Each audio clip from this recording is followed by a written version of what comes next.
Откъл.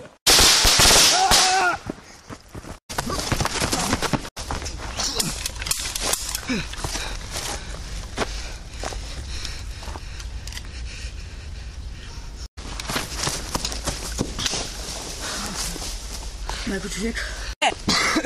Майко, едвам се отървахме. Колко патрона имаш? Бащата сутринта ми го даде и остана един. Аз съм само с един. Имам пет. Пушката е от дядо ми. За сега къде ще ходим? Какво ще правим? Към спасителния щаб. Дали ще има? Винаги организират такъв. Само че трябва да минем през полето. Ако искаш да починим малко. Не, трябва да тръгвам веднага. Ама ние сме деца, те няма да закачат. А какво направиха току-що? Погледни ми крака. Тръгваме ли? Тръгваме. Елате! Слушайте ме, елате. Какво?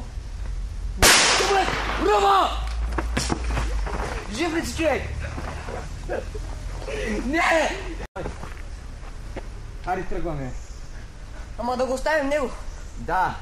Защо? Това е единствения вариант. Трябва да има спасение. Боже мой!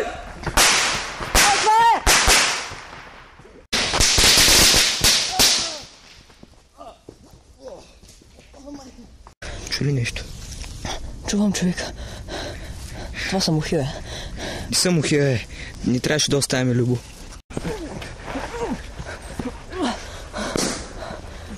Чули нещо?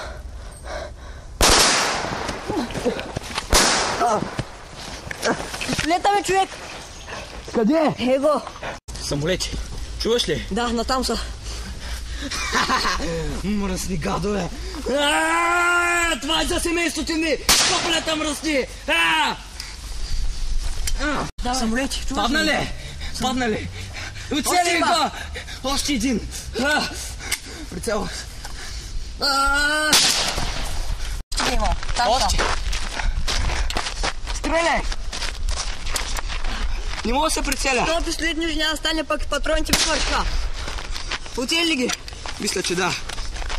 Нямам повече патрони. И аз. Какво ще правим? Давай! Трябва да бягаме! Фърнай! 3-2, започвай. Чакай напред!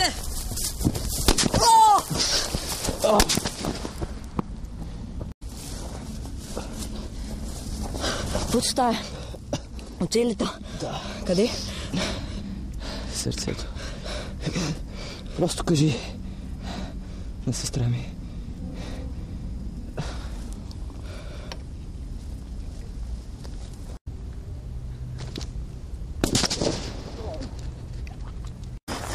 Добре, че си го запазих. За случай като това.